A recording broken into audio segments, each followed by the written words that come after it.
Fala moçada, professor Alberto Geografia do canal Professor Total. Tema da aula de hoje, bacias hidrográficas. Fica comigo, essa aula começa agora, depois da vinheta.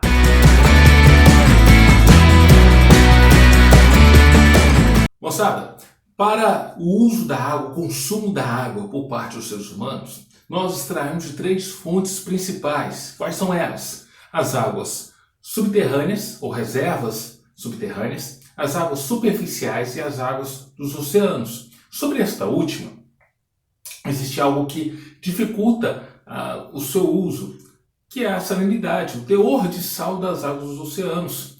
Para isso é necessário um tratamento adequado, uma tecnologia adequada para retirar o sal dessa água. No entanto, essas águas oceânicas nos oferecem outros benefícios, como por exemplo rota para navegação, para diversão nas praias, quem gosta de velejar, praticar o surf e os pescados, não é mesmo, pessoal? Um bom peixe sempre tem um espaço, não é mesmo? As águas subterrâneas, as reservas subterrâneas, os aquíferos, elas têm um dificultador que é a questão da profundidade. As águas subterrâneas ou os lençóis subterrâneos, eles correspondem a 30% das reservas de água do planeta. E elas são delicadas. Por que são delicadas? Porque essas águas, se elas forem contaminadas pela ação humana, por exemplo, nós teremos aí uma inviabilidade dessas águas. Nós não temos uma tecnologia para tratar, para purificar as águas subterrâneas quando elas são contaminadas. E aí eu digo mais, a pessoa que descobrir a tecnologia para tirar a poluição dessas águas subterrâneas, com certeza essa pessoa vai levar o Prêmio Nobel da Paz, ela vai ganhar muito dinheiro, vai ficar muito bem no meio acadêmico, no meio científico, ok? Então quem sabe vai ser você aí. Já pensou? Descobrir uma tecnologia, criar uma tecnologia para despoluir as águas subterrâneas? Quem sabe? Isso hoje é impossível, mas nós devemos mirar o impossível, não é mesmo? Brincadeira à parte, mas falando sério ao mesmo tempo. E agora, as águas superficiais, essas águas que correspondem a lagos, lagoas, represas e rios. Essas águas são águas doces, são mais fáceis de serem usadas pelo homem para o seu uso vital. As plantas e os animais também utilizam muito dessas águas superficiais. Também são delicadas na questão da poluição. Nossas atividades decorrentes das nossas práticas diárias temos contribuído para o aumento da poluição dessas águas. Em uma outra aula eu quero dedicar a esse tema, o que nós estamos fazendo com as nossas águas. O uso dessas águas de uma forma exacerbada, ou o desperdício dessas águas.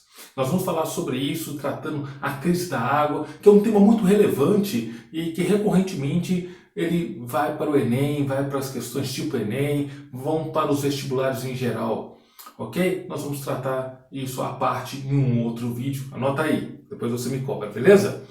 Ok, então, todo esse conjunto de água dos oceanos subterrâneos e as águas superficiais, eles vão contribuir para a manutenção do ciclo hidrológico ou ciclo da água, que você já deve conhecer, mas vamos relembrar aqui rapidinho.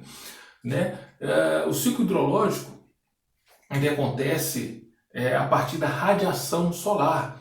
Os raios solares tocam a superfície do nosso planeta, aquece a superfície e toda a forma de água que está presente na superfície terrestre, forma de vapor, que está presente no ar, no solo úmido, na vegetação, em nós seres humanos, nos corpos hídricos, vão evaporar.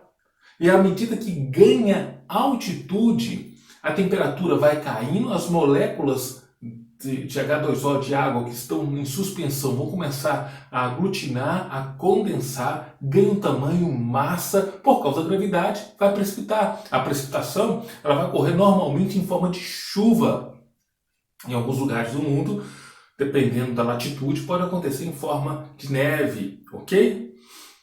Ao precipitar, vão tocar o solo, vão escoar pelo relevo, vão chegar nos rios, vão abastecer os lençóis subterrâneos e vão se dirigir pelos rios até os oceanos. E ao longo de todo esse processo, o ciclo da água está acontecendo. Não é só quando chega nos oceanos. Ele está acontecendo em todas as partes da superfície terrestre e principalmente quando chega nos oceanos.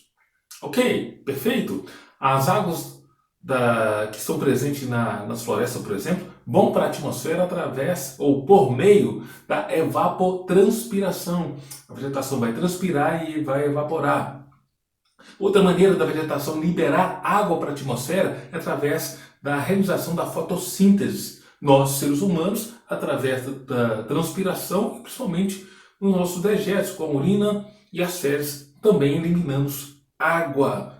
Toda forma de água na superfície, não só nossa, mas dos animais e da vegetação, vão subir juntamente com a evaporação dos cursos hídricos para a atmosfera, dando sequência e manutenção ao ciclo hidrológico. Lembrando, nossas atividades podem alterar o ciclo hidrológico, ok? Através da expansão da área urbana, a expansão das áreas agrícolas, das áreas para a formação de pastagem, né? Para pecuária. Perfeito? Turma, os rios têm duas classificações. Ou eles são rios perenes ou são rios temporários. Os rios perenes são também conhecidos como os rios permanentes, aqueles que permanecem com seu leito com água durante todo o ano, independente se a época é de estiagem, que não chove, ou se é período de chuvas, ok? De cheias. Essas águas dos rios, elas vão permanecer sem secar. É o contrário dos rios temporários ou intermitentes. Esses rios intermitentes, eles secam uma parte do ano. No período de cheias são recarregados, mantêm o seu curso com a água, mas no período de outono e inverno começa a diminuir, onde as cheias, né, melhor, onde as chuvas diminuem, vão diminuir a sua vazão, vai diminuir o seu volume até secar. Eu mesmo trabalhei como consultor ambiental, como gestor ambiental em uma mina de manganês há um tempo atrás, aqui próximo a Belo Horizonte, em Santana de Pirapama, próximo a Sete Lagoas. E nessa fazenda onde acontecia a mineração de manganês, existem 3 cursos de água que atravessam a fazenda, sendo que 2 deles são intermitentes, são temporários. Numa época como essa, nós estamos gravando no mês de maio, as suas águas já estão baixando, o seu volume já é menor, sua vazão foi reduzida. No mês de agosto, por exemplo, no leito desses cursos de água, a água já não passa mais. Já está seco e só volta a recarregar, só volta a correr água no seu leito no final de outubro, início de novembro, quando as chuvas chegam na região. Beleza? E sobre esse assunto ainda, falando sobre o regime dos rios, nós vamos emendar aí a questão da vazante, a questão das cheias. Eu já mencionei sobre isso. As cheias vão acontecer num período de chuvas, onde o volume das águas dos rios é aumentado, chegando até a ocupar suas margens, né? São as áreas de inundação, as planícies de inundação, perfeito? É o que nós chamamos nas áreas urbanas de enchentes, ok? Os rios naturalmente vão inundar suas margens, naturalmente. Está aí o próprio rio Nilo, que você conhece na história, o que seria do Império Egípcio, do reino egípcio, se não fosse o próprio rio Nilo fertilizando as suas margens no período de cheias, no período de chuva. Estão lembrados disso em história, em geografia? Ok, então ele inundava suas margens, levando fertilidade para elas, e assim os egípcios plantavam, né, e colhiam muitos cereais ali. O mesmo acontece em qualquer parte do mundo. O período de vazante é o período onde as cheias não tem uma regularidade, né? As chuvas diminuem, tem um período da estiagem, um período do outono, do inverno, onde se chove pouco ou chove praticamente, não chove praticamente. Então, esse período, o rio pode ter o seu volume oscilado, ou seja, ele pode baixar e aí podemos manter um volume muito pequeno ao longo do ano ou secar, aí a gente volta no assunto dos rios temporários. Beleza? Vamos para o próximo ponto aqui. Nós vamos falar sobre as partes de um rio. Fica comigo. Moçada, sobre as partes de um rio, ao meu lado aqui tem uma figura mostrando essas partes. Todo rio tem um início e fim. Sim, todo rio tem um início e fim. O rio inicia a partir da sua nascente. Agora um detalhe. A nascente de um rio, ela pode ter origem a partir do afloramento do lençol freático na superfície, em pontos porosos das rochas, ok? Agora, tem nascente que vão ter a sua origem a partir do degelo em áreas montanhosas, como o próprio rio Amazonas, que tem as suas nascentes a partir do degelo andino, na Cordilheira dos Andes, ok? E todo rio tem um fim. E o seu fim será em uma foz, ou desembocadura, como estou mostrando aqui para vocês. No item 4, foz ou desembocadura. Ele vai ter o seu fim, ou o seu término, nos oceanos. E a forma como o rio principal chega até o oceano vai ter dois tipos. Ou é foz em delta, lembrando da letra grega delta, que lembra um triângulo. Isso é em virtude dos sedimentos que o próprio curso leva até o oceano, formando ali um delta. O próprio rio Nilo, ele tem um delta, o delta do Nilo. Depois dá uma olhada, a imagem está aparecendo aqui ao lado. Perfeito? Ou foz em estuário. A foz em estuário é a forma que o rio principal chega no oceano sem formar bancos de areia, sem formar sedimentos, ou seja, sem formar o delta. Ok? Logo em seguida, dentro das partes do rio, voltou a figura aí, são os afluentes, são cursos de água de menor extensão que chegam até esse rio. Pode ser um córrego, um ribeirão, ou seja, são cursos menores.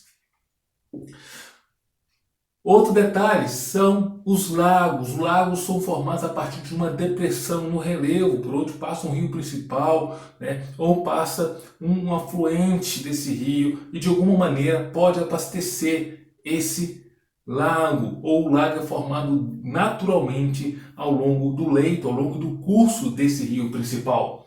Logo em seguida, a questão da foz, que eu já mencionei para vocês, e as margens, todos os rios, todo o curso d'água, todo o corpo hídrico tem suas margens. No caso dos rios, ele tem margem direita e margem esquerda. Alberto, como identificar a margem direita e esquerda do rio?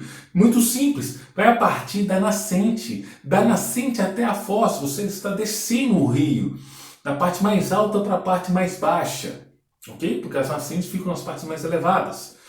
Você descendo o rio, a margem direita desse rio é o seu lado direito, propriamente dito, ok? Em contrapartida, a margem esquerda vai ser representada pelo seu lado esquerdo, ok? Guarda essa dica aí que você nunca mais vai esquecer sobre margem direita e esquerda de um rio. Logo em seguida são as corredeiras. As corredeiras são aquelas partes dos rios mais agitadas, onde as águas costumam ter um som característico, como a imagem ao lado, certo? Um som, ok? Logo em seguida, o leito é por onde o rio passa, é o canal desse rio principal. Um detalhe sobre as corredeiras. As corredeiras, elas vão determinar, por exemplo, alguns trechos dela, devido às rupturas rochosas, a forma do relevo, a forma do leito, em cachoeiras, ok? As corredeiras podem estar associadas às cachoeiras antes e depois. Vai depender, é claro, da formologia, do relevo ali onde aquele rio está situado, perfeito? E as cachoeiras, como eu disse, é a área de ruptura rochosa ali que pode ter várias origens. Pode ser a partir do tectonismo, do sorregimento ou pelo processo erosivo do próprio rio. Por fim, o rio principal é aquele canal que vai da nascente à foz. Ele tem maior extensão, maior largura e, consequentemente, uma profundidade maior, ou seja, o seu volume de água é bem maior. O rio, ao longo do seu percurso, ele vai sendo alimentado, não só pelo lençol freático, mas principalmente pelos cursos de água, pelos seus afluentes que estão ligados nele até o final. Beleza? Vamos para mais uma parte. Moçada, outro detalhe importante que eu quero mencionar aqui são dois. Primeiro, um curso d'água, como eu falei, ele tem a sua foz no oceano, perfeito? Ok, mas nós também temos aqueles cursos de água que tem a sua foz em um lago dentro do continente, ou seja, não tem ligação com o oceano. Nós chamamos esse tipo de curso d'água de drenagem endorreica, ou seja, dentro do continente. A sua foz é dentro do continente, ok? E a drenagem, o curso d'água, o rio principal que vai chegar no oceano, esse sim nós chamamos de drenagem ou classificamos ele como drenagem exorreica, perfeito? Ou seja, ele chega para além dos limites dos continentes, do continente, chegando no oceano. Um outro detalhe que eu preciso mencionar para vocês é a questão dos divisores de água. Os divisores de água é aquele que divide uma bacia da outra. É claro, o tema de hoje é sobre bacia hidrográfica. Nós temos aqui uma área. Essa área aqui, ela tem um divisor de água. Perceba na ilustração, ele tem uma área da bacia de um rio qualquer do outro lado e uma outra área. E o que vai dividir isso é o relevo, ok? É um divisor das águas superficiais, a partir da chuva, a partir dos afloramentos rochosos, a partir do degelo, não importa, ok? Aí eu trouxe aqui uma folha de couve. Já viu uma folha de couve desse tamanho? Ah, você não viu. Se você viu, comente aí nos comentários. Ah, na casa da minha avó tem, da minha mãe tem. Ah, eu já comprei assim. Por que essa couve está aqui, Alberto? Essa couve está aqui para exatamente ser como um exemplo para vocês, didático, de uma bacia hidrográfica. Nós temos aqui como caule principal dessa couve o rio principal. Perceba, olha aqui, ó, essas nervuras como veias, como seus afluentes. O ponto inicial aqui de cada uma dessas nervuras, vocês podem observar como aqui, pode ser o início da nascente de um rio. Vamos representar assim, ok? Então a nascente a partir do afloramento rochoso. Então nós temos aqui suas quedas, o seu relevo, podemos ter aqui, nós temos vários afluentes, um lago formando, um trecho de corredeiras, uma ruptura provocando aí, gerando aí uma cachoeira e o seu final lá no oceano ou dentro de um lago, numa drenagem endorreica como essa, ou no oceano, numa foz em delta ou uma foz em estuário, classificando assim como uma drenagem exorreica. Eu trouxe aqui para participar comigo o meu filho Samuel Marcos, que também tem um canal no YouTube, tem um canal no Instagram. A descrição dele vai estar, a indicação do canal vai estar aqui na descrição desse vídeo, dessa aula, só para mostrar. Ele também está segurando aqui, né? Nossa, apresenta assim, Samuel, por favor. Aqui, só para mostrar como o desenho que estava ali ao lado.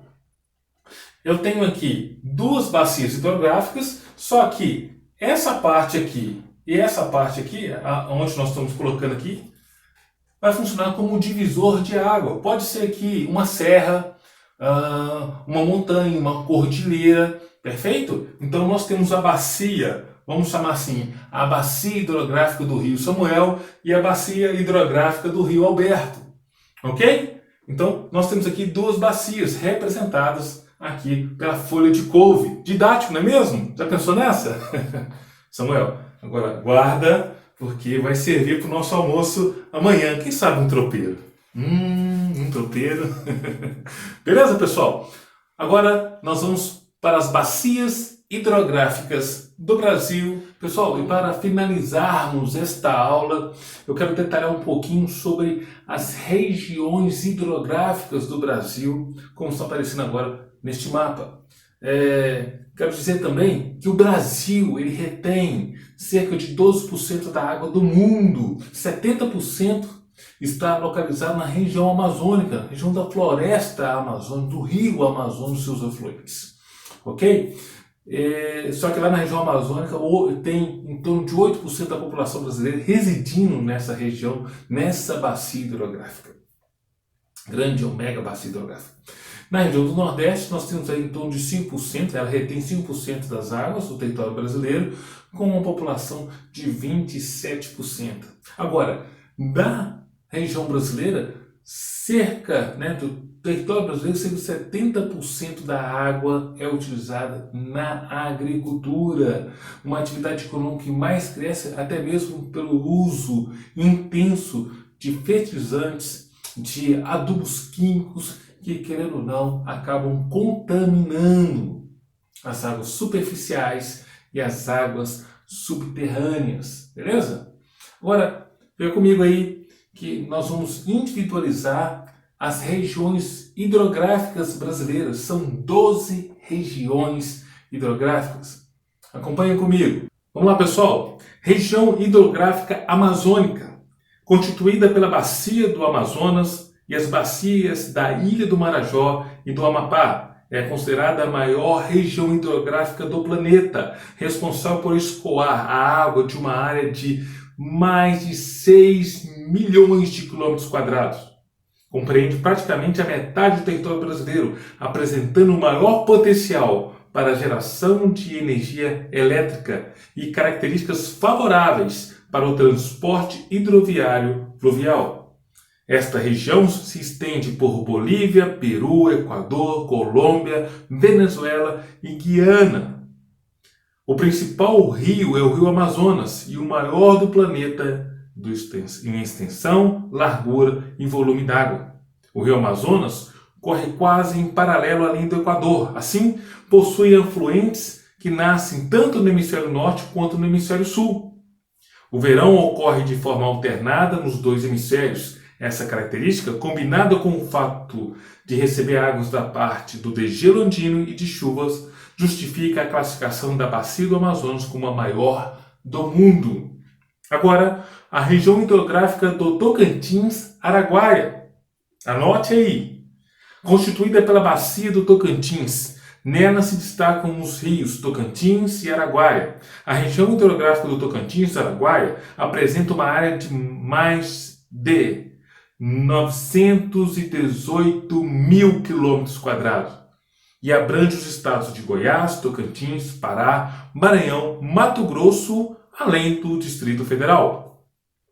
Seu potencial energético é parcialmente explorado, com destaque para a usina hidrelétrica de Tucuruí, no Pará. Apresenta grande potencialidade para a agricultura irrigada. Agora, região hidrográfica Atlântico Nordeste Ocidental, situada nos estados do Maranhão e Pará. Sua área é de aproximadamente 274 mil quilômetros quadrados e é composta por diversas bacias hidrográficas. Os rios mais importantes são o Gurupi, Mearim, Itapecuru e Turiaçu. As águas da bacia são utilizadas para o consumo humano e atividades da agropecuária. Região hidrográfica do Parnaíba é formada pela bacia do rio Parnaíba e ocupa uma área de mais de 330 mil quilômetros quadrados. Essa bacia está presente nos estados do Piauí, Maranhão e Ceará. O mau aproveitamento da água é um problema histórico na região, pois a escassez de água tem sido apontada repetidas vezes como um dos principais motivos para o baixo índice de desenvolvimento econômico e social local.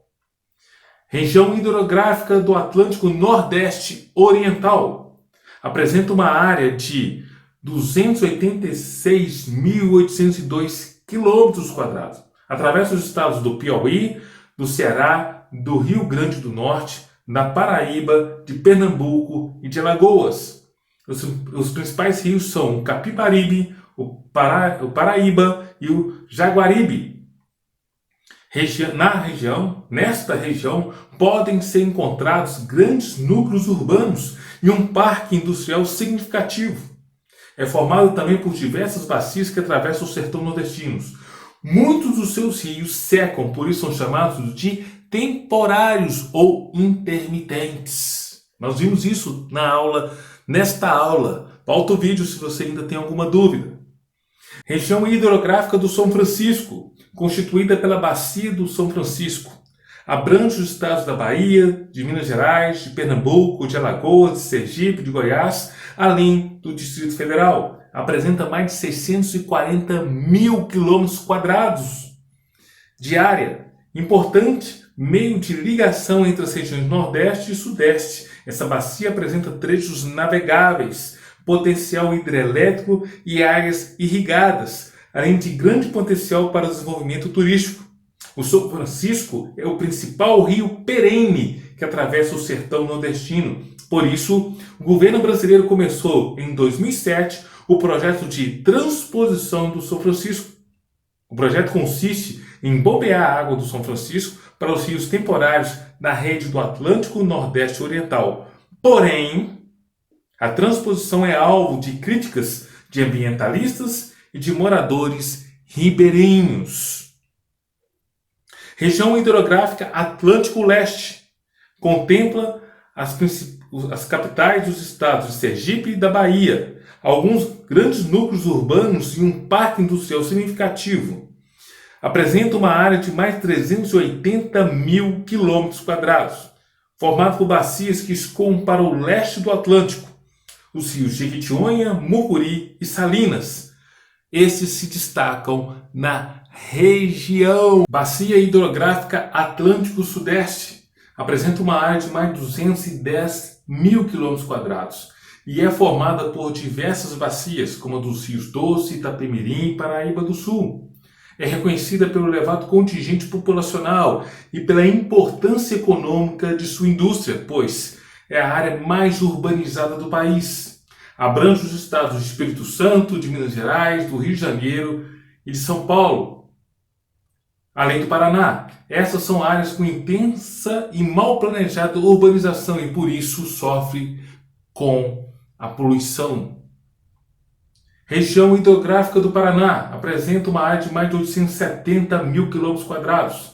No Brasil, a região abrange os estados de São Paulo, Paraná, Mato Grosso do Sul, Minas Gerais, Goiás, Santa Catarina e o Distrito Federal. Constituída apenas pela Bacia do Paraná, a área que ultrapassa as nossas fronteiras e atinge a Argentina, o Paraguai e o Uruguai. Essa bacia apresenta o maior potencial hidrelétrico em funcionamento, já que possui os rios planálticos e encachoeirados, ideais para a instalação de usinas hidrelétricas como Itaipu. Destaque para os rios Paraná, Paranaíba, Grande, Iguaçu e o Tietê. Região hidrográfica do Paraguai abrange uma área de 1 milhão de quilômetros quadrados, ou seja, mais de 1 milhão de quilômetros quadrados, no Brasil, na Argentina, na Bolívia e, é claro, no próprio Paraguai. Formada pela Bacia Hidrográfica do Paraguai, atravessa o relevo de planície e por isso é ideal para a navegação. No Brasil, ela está presente nos estados Mato Grosso do Sul. Possui como rio principal o Paraguai, responsável por inundar periodicamente vastas áreas de planície. Região hidrográfica do Uruguai apresenta uma área de mais de 170 mil quilômetros quadrados, formada somente pela Bacia do Uruguai. Localiza-se nos estados do Rio Grande do Sul e Santa Catarina. O principal rio, o Rio Uruguai, nasce na junção dos rios Canoas e Pelotas. Apresenta grande importância em função das atividades agroindustriais desenvolvidas e pelo potencial hidrelétrico. Porém, suas águas estão contaminadas por agrotóxicos, utilizados principalmente na agricultura e pelos dejetos das criações de animais como aves e porcos. E por fim, pessoal, região hidrográfica Atlântico Sul apresenta as áreas urbanizadas com desenvolvimento econômico e importante para o turismo. Sua área é aproximadamente uma área maior, mais que 180 mil quilômetros quadrados e abrange porções do estado do Paraná, Santa Catarina e o Rio Grande do Sul. A região congrega diversas bacias com predominância de rios pequenos. Os rios mais importantes são Itajaí, Capivari e Jacuí. Nesses locais encontramos grandes concentrações urbanas. Ok, pessoal? Bom, moçada, chegou ao fim esta aula sobre bacias hidrográficas. Aproveite, curta essa aula, se inscreva nesse canal, ative o sininho de notificações, não se esqueça, faça isso agora. Aproveite, compartilhe essa aula com alguém que você sabe que precisa conhecer um pouco mais sobre esse tema. Quero aproveitar e agradecer ao Samuel Marcos, o meu filho, pela participação dele nesta aula. O canal dele, o perfil dele no Instagram está na descrição. Vai lá, dá uma moral para ele. Visita lá o perfil no Instagram e o seu canal aqui no YouTube. Fica com Deus e até a próxima aula. Não se esqueça, você está no canal do Professor Total. Tchau!